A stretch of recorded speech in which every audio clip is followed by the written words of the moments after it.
if we understand that our lives that we live from the time we wake up in the morning till the time we go to bed at night, that our lives is either telling a story, watching a story, listening a story, or reading a story, or doing a story. That's what our lives is really all about.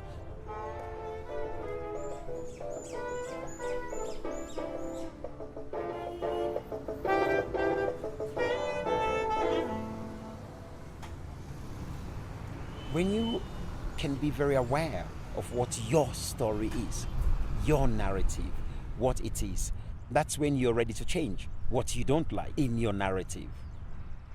I am Usifu Jalloh, otherwise some people call me the Cowfoot Prince. I am a storyteller. I see myself as an architect of social change and cultural awakening. Before I came to Colombia, I told one of my best friends that I was coming to Colombia. The first thing he says, be careful so that they don't kidnap you. But here I am in Colombia, in the beautiful botanical garden, birds chirping in the air. The weather is beautiful, with very beautiful people. It's nice. Which narrative do we believe? You see, my country, Sierra Leone, went through a war narrative over 10 years.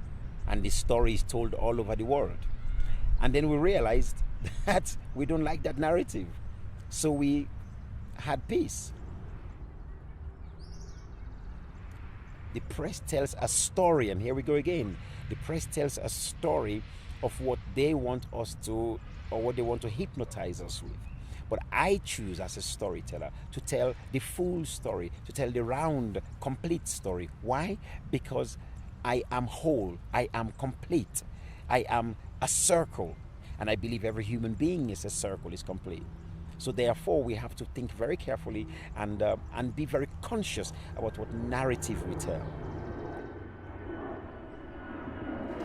So your first movement that you're doing, you're going there, there.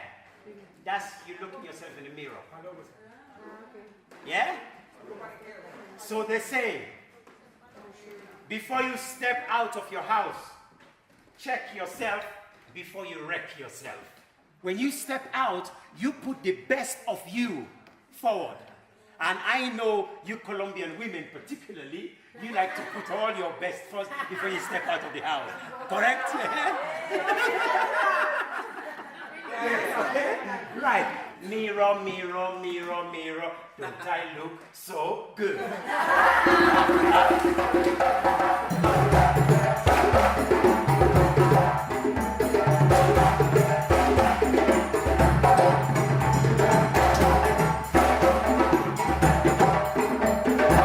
So that's the first symbol. And then from there, this next movement is about generosity.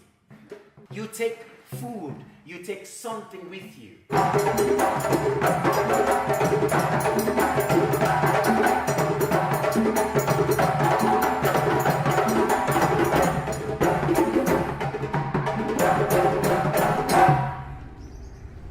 The key to the emotion is rhythm, it's music. The key to opening the mind is emotion. Our whole body is rhythm. Your heart is beating rhythmically. When your heart misses a beat, you know it.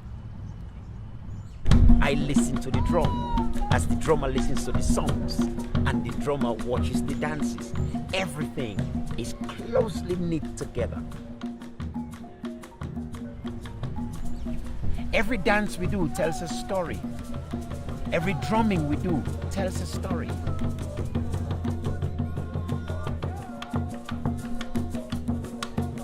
So dancing is just the physical expression of an oral narrative.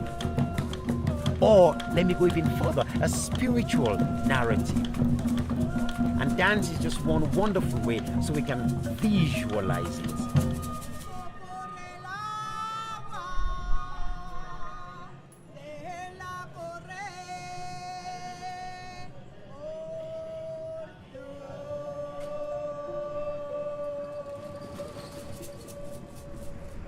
Jack and the Beanstalk is a very interesting story.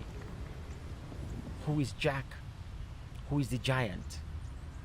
And this is a worldwide famous story, Jack and the Beanstalk. When that story is told from the European point of view, the giant is the villain. But let us tell this story from the giant's point of view. Who went in and stole the giant's golden nuggets and so on? Who? Who went up there and stole? So when we look at the narratives that has been told to us via the neo-colonialism, we got to check that Colombia's narrative, Argentina's narrative, Peru's narrative, Sierra Leone's narrative, and on and on and on and on. We got to really understand what those narratives are. What are those stories? Whose point of view are we looking at? We think many times that we're so educated and we go into communities and we don't respect their culture. We don't respect their narratives because we think we're educated. And then we go in there and then we do things and disrupt the rhythm of that community. And we walk away thinking it won't affect us. No, the shit will follow. You're a corporate organization. You come to Colombia, you build a dam, and you deprive the people from their fish, from their natural resources. It will come back to bite you. So whether you sell weapons to other countries to fight their wars, guess what? It will come back to bite you. It will follow you, and it will stink behind you.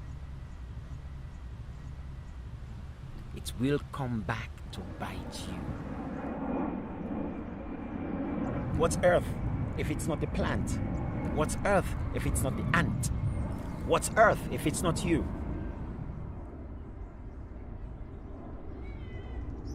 You cannot say the leaves are beautiful and then you say the root is ugly.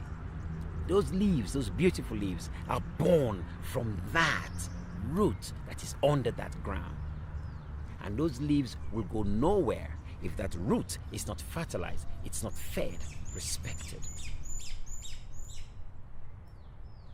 When we talk of Native Americans, how many years have they lived with nature? Thousands of years. We understand one thing. We are custodians of the earth.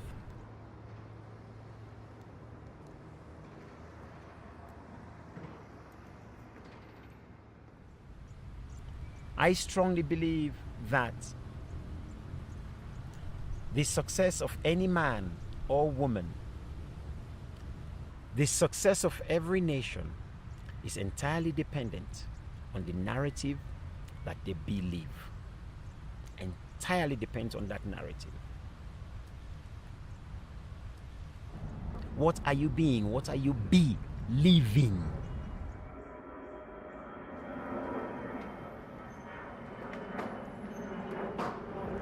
So I love to tell stories that can challenge people to think about their own narratives.